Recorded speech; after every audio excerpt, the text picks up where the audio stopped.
Hey everyone, this is Matthew Torres with the MTSU Flight School, and today we're going to be going through how to do a pre-flight on a Diamond DA40. Whether you're new to our program or whether you have a number of hours under your belt, hopefully this can give you some tips and tricks to help improve your skills. Throughout this process, we're going to be referencing our Diamond DA40 checklist that we provide to students. So if you have one, you can follow along. All right, let's get started. All right, so when we look at the checklist, the first thing we're going to see is weather, weight and balance, and told card. So that's kind of the first step that we do with the pre-flight, and truthfully, that's going to start inside. We want to check our weather to make sure we're good to fly, our weight and balance to make sure the plane is balanced properly and we're under our max gross weight. And our told card is going to be our takeoff and landing distance card. Right? These are all going to be forms that we have in our flight school. You'll fill out all your weight and balance information here. You have weather on this side, and on the back of the sheet is where we have all of our takeoff and landing distance. Once we get that done, we come out to the plane, and the next thing on the list is going to be aircraft cover. So you can see on this aircraft, we've already removed the cover, so we don't have to worry about that one. Next is going to be canopy and rear door. So basically what we're looking for here is we just want to check both the front canopy and the rear canopy and make sure they're clear, they don't have any cracks or damages to them, and just make sure they're good to go. All right, so the next thing on the list is airplane documents. All right, so we have an acronym for this one called AERO. So that's going to be airworthiness, the registration, operating limitations, and weight and balance. All right, so once we open up the canopy here, we can find all those documents inside. All right, so right here, this will be our airworthiness certificate, and behind it will be the registration certificate. Generally, they will be in this little protective covering here. A lot of times they're going to be attached to one of the center panels here on either side. All right, a couple things to keep in mind with this is the airworthiness certificate has to be visible inside the plane. The registration certificate just has to be in the plane. So when you're looking at these, you'll notice that the airworthiness certificate is a little shorter than the registration. So whenever you're looking at these, when you put them back into this casing, always make sure that the airworthiness certificate is in the front. That way you can see the entire certificate of it, and you can still see the registration behind it. All right, next in that acronym is going to be the aircraft flight manual. All right, a lot of people get the aircraft flight manual mixed up with the POH. All right, POH is the pilot's operating handbook. Those are kind of mass produced and sold as reference, whereas the aircraft flight manual is going to be tail number specific. So inside of this one, you're going to have a few things with it that we want to check for. All right, one is going to be the weight and balance for the actual aircraft. The weight and balance we do inside, that will be for your given flight. This is the weight and balance from the manufacturer. Right? The O within this acronym actually stands for operating limitations. So in Chapter 2, you can find all of the different operating limitations. These are going to be things like all the little placards that will be around the plane telling you what flap speeds are, what type of fuel you need, things like that. One of the important things that you really have to make sure is always in the plane is this fuel quantity measuring device. Right? This is something that Diamond requires to be in the plane whenever it's being operated. So always make sure you're going through and making sure that it's in there so you're legal to fly. Another thing you'll look for inside the plane is going to be just a normal pocket folder. It should have the tail number that matches the aircraft you're in. Inside it, we generally have extra copies of weight and balances, and we have our most current revision of our safety practices and procedures. Right. All of these documents will usually be in the back seat of the aircraft. Most of the time they'll be behind just the seat pockets here. Next thing on our list for checklist is going to be the fire extinguisher. So that's going to be located behind the passenger seat. So you just want to make sure the fire extinguisher is there, and you kind of want to make sure that the pressure is in the green, make sure that it's good to go in case we were to need it. Right. Next on the list is going to be the ignition key. So we just want to make sure it's not in the ignition. So when we do these, most of the time we just hang them on one of the little switches that we have. Right after that is going to be all electrical switches. So all of these white switches up here, when they're down, they're off. When they're up, they're on. So we just want to make sure all of our electrical switches are turned off. After that, we have emergency battery switch. So that's going to be this one right here. So You can see it's got a little bit of a safety wire going around it. You want to make sure that that safety wire has not been broken. If it has, you would want to let maintenance know. All right, so next on the list is circuit breakers. So over on the right side of the panel is going to be our circuit breaker panel. And what we're looking for here is making sure that all the circuit breakers are pushed in. Right? You'll notice right here our flap circuit breaker is actually popped out. You can notice from the little bit of white behind that black portion of it. So if you see one of those, all you have to do is just push it back in and you're ready to go. All right, next we come to our throttle quadrant. So we have our throttle switch here. You want to make sure it's all the way back towards the tail. Our propeller lever, you want to make sure that's far forward towards the nose. And our mixture lever, you want to make sure that's towards the tail as well. After that, we're going to come to our master battery switch. All right, so we're going to flip on this double switch here. The left side is the alternator, the right side is the battery. So we're going to flip on the battery. One good safety thing that you should get in the habit of doing, especially when people are out around the plane with you, is announce whenever you're flipping it on. All right, so master battery on. All right, that just lets people know that the battery is on, and it's kind of a signal to stay away from the prop. All right, now that the master's on, the next thing we're going to check is fuel quantity. So to do this, we're going to hit this engine soft key, then system, and that will bring up our fuel calculator. So right now, the calculator is saying we have 29 gallons.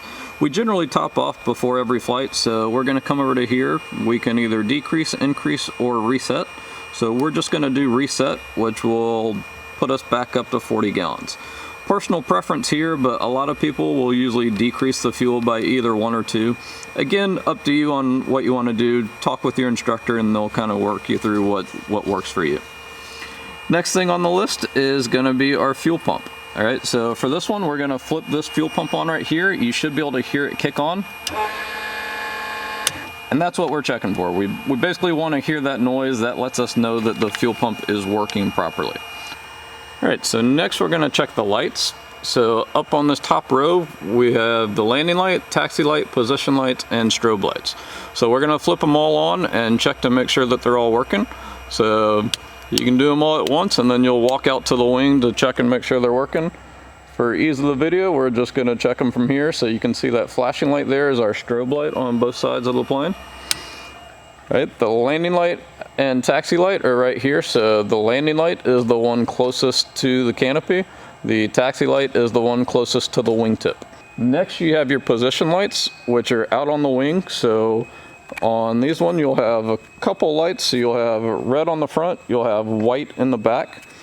And on the other wing, you will have green and white, right? Another safety precaution when you're walking around checking these, try to make sure you're keeping a good arc around the prop. That way you're just kind of staying safe from the big spinning propeller. All right, green on this side, white on this side. All right, once we're done with that, we'll come back to the plane and we'll flip everything off. All right, so we're just gonna turn off the position light here. Then we can flip off the battery master. Again, just kind of get in that habit of announcing whenever you're turning it on, whenever you're turning it off. So master off, this just lets anyone else that might be around the plane know that it's kind of safe to be around the prop now. All right, next thing we're gonna do is remove the control lock here. So we generally install these just to help prevent any wind damage. You got a couple little clips here. All right, and then we have one on this side. So once you release these, you can take the control lock and you can just put it in the back seat for now. All right, next is going to be flight controls and trim. So with this one, what we're checking for is we're going to move the flight controls and make sure we can move them all around and hit all the points with it. So you kind of just want to make a box with it. That way you know you have all the inputs of it. Right, and then come down here, you can check your rudders and make sure you have full scale on both sides. Then you can come up here and check our trim wheel. So we have a little notch next to a line. So this will move both forward and back. So what we're checking for is just to make sure that that notch is lined up with the line. Right, and then last on the list is going to be baggage. So you just want to make sure that any baggage you may have is stowed properly. So for this one, we don't really have much, but you'd either want to make sure they're in the back seat or get them in the back baggage compartment to where they're out of the way and won't cause an issue during your flight. Right, after that, that kind of covers everything on the inside of the plane. So now we're going to start the actual walk around and start doing the pre-flight around the plane. All right, so now we're going to start the walk around on the plane. So the first thing that we come to is going to be the left main landing gear.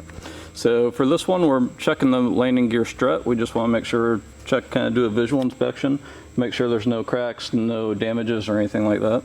Then we're coming to tire pressure, so we can see it looks like it's got pretty good tire. You might have heard before, kind of kick the tire. You can kind of give it a kick, see if it's going to give or anything like that. Decent way to check pressure for it.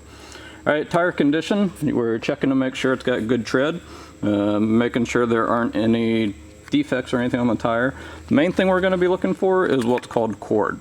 So you can see here we got normal tread. What we're looking for is cord, which is on this one. You can kind of see this little spot right here. This is kind of the inner workings of the tire. So if you ever see anything that looks like this, that's what's called cord. That means it's not a safe tire. So if you do see that one, you're going to be getting a different plane. All right, next is going to be wheels and brakes. So we're just checking, make sure the brake pads and everything look good. Just kind of making sure everything looks connected, nothing's leaking. Wheel chocks we don't have on those, so we're good there. And we can move on to the left wing. Basically what we're looking for with the left wing is just to make sure there's not any damage or anything to the composite of the wing. All right, so we're going to check the entire surface, mainly looking for any cracks or anything. So first thing we're going to do is check the step over here. So this is where you're going to get in and out. You kind of want to just give it a good tug, make sure that it's not loose or anything like that, and it will support your weight. All right, then we're going to be checking the air intake on the lower surface. So that's going to be this opening right here. So this is where we get airflow for cabin for the back. So it kind of gets routed, comes up right through here. That's how the back seats are getting airflow. After that, we're going to be looking for any openings on the lower surface. So this is basically going to be portions like this. You'll see a lot of little access panels out here. So mainly you're looking for no leaks or anything to where fuel might be leaking out. Next, we're going to check the tank drain. So we're going to take our fuel sump here, and up in this little access panel, there's a small little hole that you can just push up on, and that will allow fuel to drain out.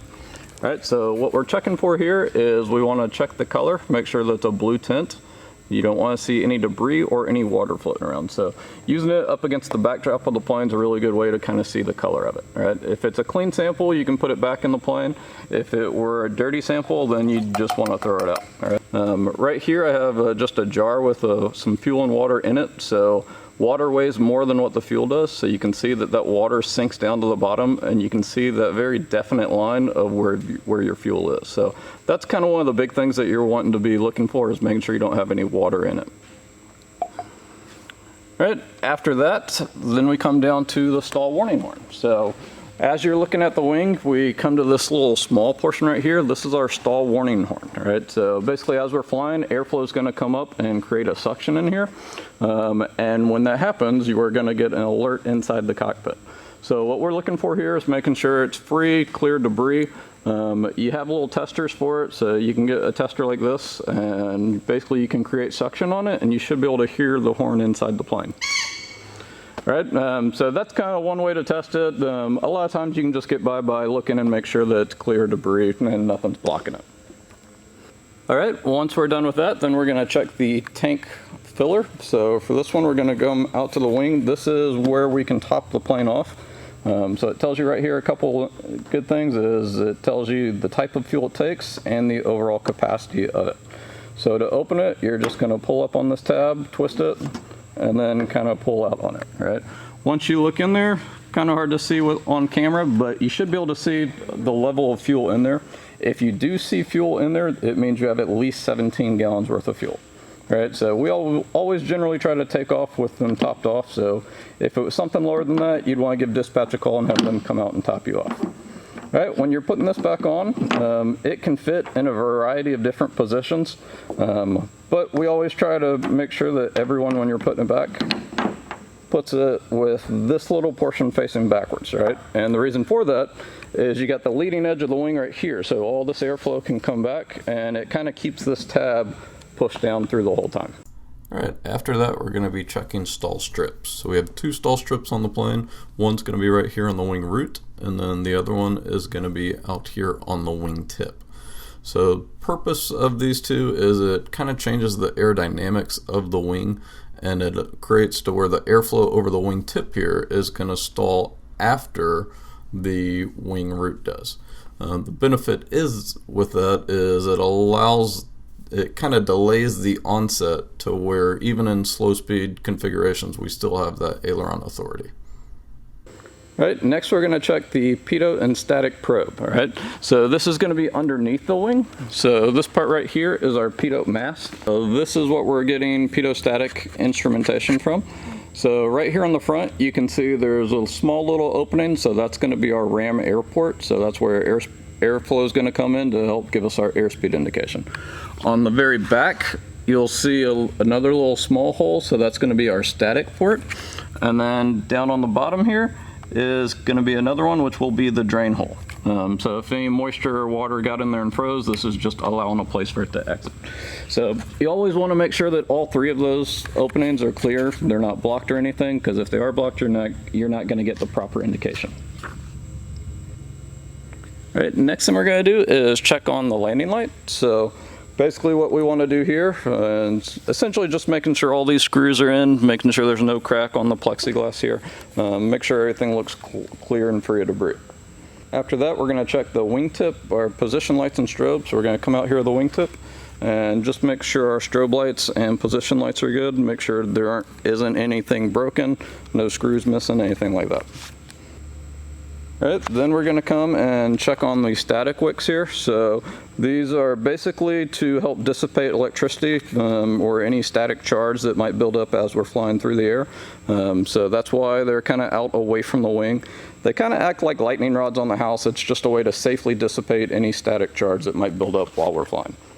All right, next we're going to be checking our aileron linkages. So you can see right here there's a screw on it. Whenever you move this, you always want to move it from this position because under here you can see this is the main arm for it, so makes it really rigid. You don't want to move from out here because you're risking kind of damaging that aileron there.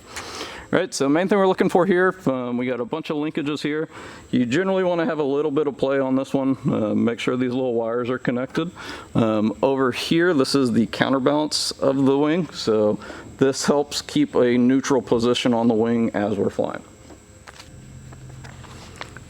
All right, moving along, we come to this little trim tab here. So this will be on all the ailerons on the left wing. So basically the trim tab, it's a preset by maintenance from the factory. So it just helps neutralize the aircraft to where it doesn't roll one way or the other. All right, so make sure that's attached. Then we kind of move on to our flap here. Again, we have the same thing. You can see the strut right here and this arm, so kind of give it a little up and down motion to make sure it's locked and rigid. Again, same thing, this should be fairly rigid. Maybe have a little bit of play on it and make sure that wire's connected on it. Right, down here you can see the hinges for each one, so just kind of make sure that those look good, make sure that nothing's loose or anything like that. All right, as we move on to the back, this is where we can again kind of look at the tire from a different angle. So this one, if you can see this line running right down the back of the strut, that's going to be our brake line. So what we're looking for there is we want to make sure that we don't see any red fluid that might be leaking. All right, the brake fluid that we use on this plane is MIL 5606. It's a red fluid, so if you're ever doing your pre-flight and you're seeing a lot of red fluid around here, it's a good indication that you're not going to have any brakes and you'd want to get a different plane. All right, next we're going to come up to the fuselage on the left side. So basically what we're looking for here, we can get another look at the canopy, make sure there's no damage or anything to it. Coming down towards the back empennage, we can check all the antennas. So up here we have COM1 on top and we have COM2 on bottom. So if you're ever flying, if you've noticed you get better reception to ATC for air traffic control on COM2, mainly because it's on the bottom, so it's got a little bit better line of sight. So other antennas we have is this one right here is going to be our marker beacons, so we'll use that for shooting ILSs in the instrument. The one up here that kind of looks like a shark fin, that's going to be our transponder. And then we got a few up here on the top, so that's going to be GPS and ADS-B inputs. And then you can't see them in the 40, but the VOR receiver is going to be essentially inside the horizontal stabilizer. All right, so then we come back to just the back empennage, and essentially what we're looking for here is kind of the same thing we've been looking for everywhere else. You want to make sure there's no cracks or damages to the composite, making sure nothing's kind of falling off the plane or anything. When you get out here, you can see this right here is the certification plaque from Diamond, so make sure that's on the plane. Down here you have your skid plate for if there were any tail strikes.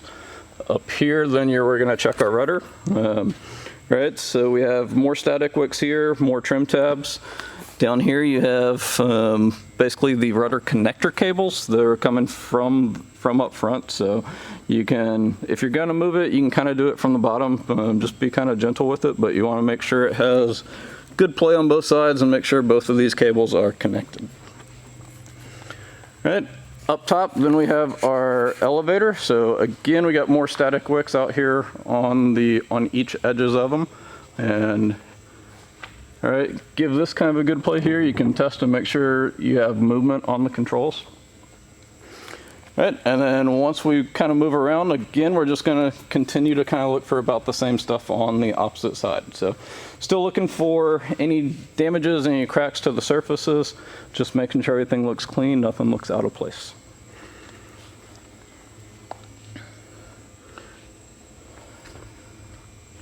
All right, so once again on this back side, we're going to check the back part of the strut, make sure we don't see any red fluid that would tell us that we might have a brake leak. Again, coming up to the flap here, just kind of give up and down motion, make sure that everything's connected. Got the wire there connected. Again, we're going to check and kind of look at the hinges going down, just to make sure they're all there, nothing's out of place. Coming up to the ailerons, again, find that screw in the middle. Again, make sure you're not moving from the edges. Find this both directions. Again, you can kind of see the flight controls over here moving a little. So a little bit of play connected. Our counterbalances here.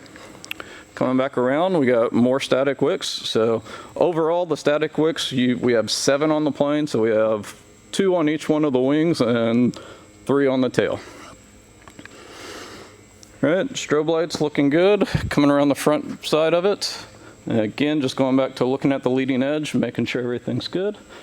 Stall strip is good. Stall strip down here is. All right, and come back here on this fuel tank. All right, open it up. Can kind of see if we have fuel or not. Again, it will show up a lot easier when you're outside and not on camera. Good. And again, just make sure you put it to where this is always facing back. All right, coming around the front edge, we've got the stall strip here. So again, on the front side of the tire, we can check the front strut, make sure everything looks good, no debris. Again, tire, make sure it's got good pressure. Brake pads and everything look pretty good on it, or the rotors. Brake pads are gonna be right there on the back. We're gonna check all of the access panels, make sure no fuel's leaking out of them. And then we can sump our right tank. So again, same process, just push up on it. All right, fill the fuel, and again, we're looking for any water, any dirt, and making sure that we have that blue tint to tell us that we have the right color.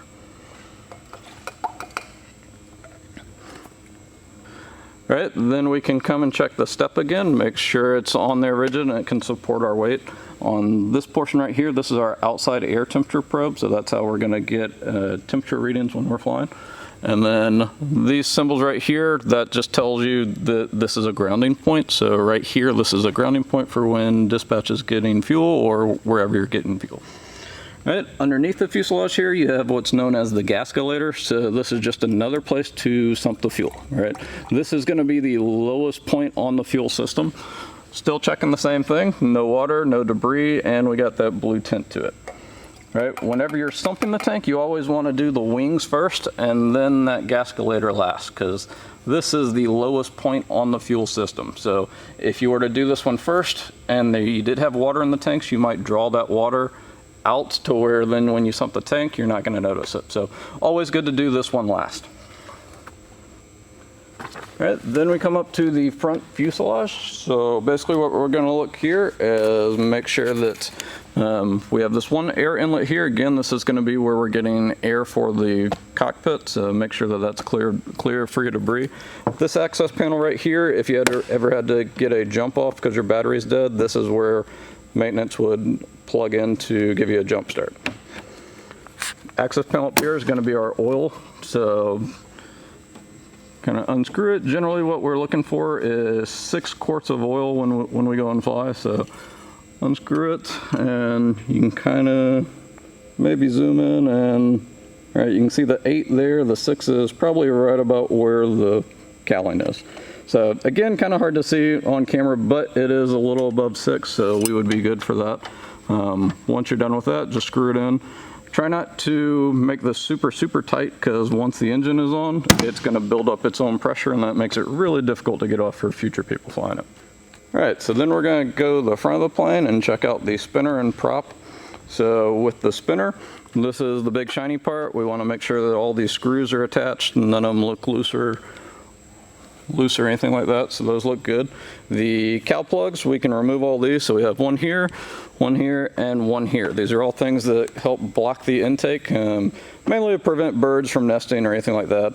One thing we do try to do is when you're putting them in after your flight, we always try to run this around the prop. That way, if you were to forget it before you start up, hopefully the prop will pull these out and sling them out from the plane. But just make sure you remove those, and you can throw those in the back of the plane. When you look up here, basically you're just looking to make sure it's clear, there's not any bird's nest or anything that might block the air inlets for it. All right, prop, we're gonna be checking kind of the leading edge of it, and essentially what you wanna check is just make sure it's fairly smooth, there aren't any rigid, jagged edges. If you might be able to tell right here, it looks a little shinier than the other parts. It's probably where it's been filed down some from maintenance. So just make sure that both sides of the prop are clean and nothing damaged with it, right? One thing you don't want to do is you don't want to kind of run your hand along it. Kind of same thing as running your hand along the edge of a knife. These can be fairly sharp, so just use caution. I kind of will run my hand along the front edge of it just to keep place of where I'm looking, but just make sure you're not doing it on the leading edge of that. All right, with the air inlets, these 2 air inlets here are going to be for air cooling for the engine. And this third one down here, this is what's going to give us air intake for the combustion of the engine. So always want to make sure that these 3 inlets are all clear. Another good safety tip with the prop is, again, be careful with moving it. If you do have to move it in the opposite direction of the way it spins. So normally it's going to be spinning in a counterclockwise direction from this position. So if you do have to move it in a clockwise position, because that's going against its natural rotation, right? This is also where the safety procedures kind of come into play. So earlier on I mentioned whenever you're flipping the battery master on, it's always good to announce battery master on, right? That's a safety precaution just to let people know to stay away from the prop and not be near it when it is on, right? Now we got this checked up, now we're going to go towards the nose strut and just make sure that everything looks good there, make sure the pressure looks good on the tire. Kind of same thing that we're looking for on the main gears, making sure it's got good air pressure, the tread's good, and making sure it's not showing any cord. Alright, so next we're going to check the exhaust and just kind of do a visual inspection of it. So this is the exhaust port on it. One careful thing is just make sure you're not touching it. Obviously if the plane just came back, that's going to be pretty hot, so it could cause some burns. So mainly just check it, make sure it's not falling off the plane or anything like that. These are all going to be drain ports for the oil and everything, so just make sure you don't have any huge pulls of oil or anything. We got a little bit on here since it's been sitting a while. If you see a small pull of oil like that or something, that's probably just normal drips, but if you have a really big puddle on it, that would be an area of concern. You just want to check with maintenance to see if it's good or not. All right, next we have the gasculator and the outside air temperature probe, which we checked on the other side just a minute ago. And last, we're just going to come back, check this air intake here, make sure that's clear debris. This is going to come and route right up here to the front, and that's going to give us airflow for the cabin here. All right, that kind of concludes the pre-flight. So the last couple things that are always good to check is make sure you come back to your checklist and make sure that you double checked everything. All right, so For this one, we were kind of going line by line, but once you've done a number of these, you'll probably have your own flow for the order that you're going to look through stuff, which is fine. The important thing is just always make sure you come back to the checklist and run through every line and just make sure that you didn't miss anything. And the last thing that's really always good to do once you're done with the pre-flight is take a few steps back from the plane and just kind of look at the plane overall. There's a tendency when you're really close to stuff that you get kind of tunnel vision and you might miss something. By taking a few steps back, it kind of gives you a chance to look at the plane overall and see if you did miss anything. Right? One thing we didn't have to deal with inside the hangar was normally we have tie-down ropes on each wing and on the tail. Since we're in the hangar, we didn't have to worry about that, but that's something that's very common that can be missed. So by taking a few steps back, hopefully you would notice those before you get in the plane and try to move.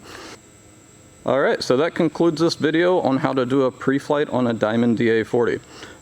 So hopefully you gained some information from it, maybe picked up a few things you didn't know before, or just increased your knowledge. So hope this was beneficial for you, and until next time, have fun and fly safe.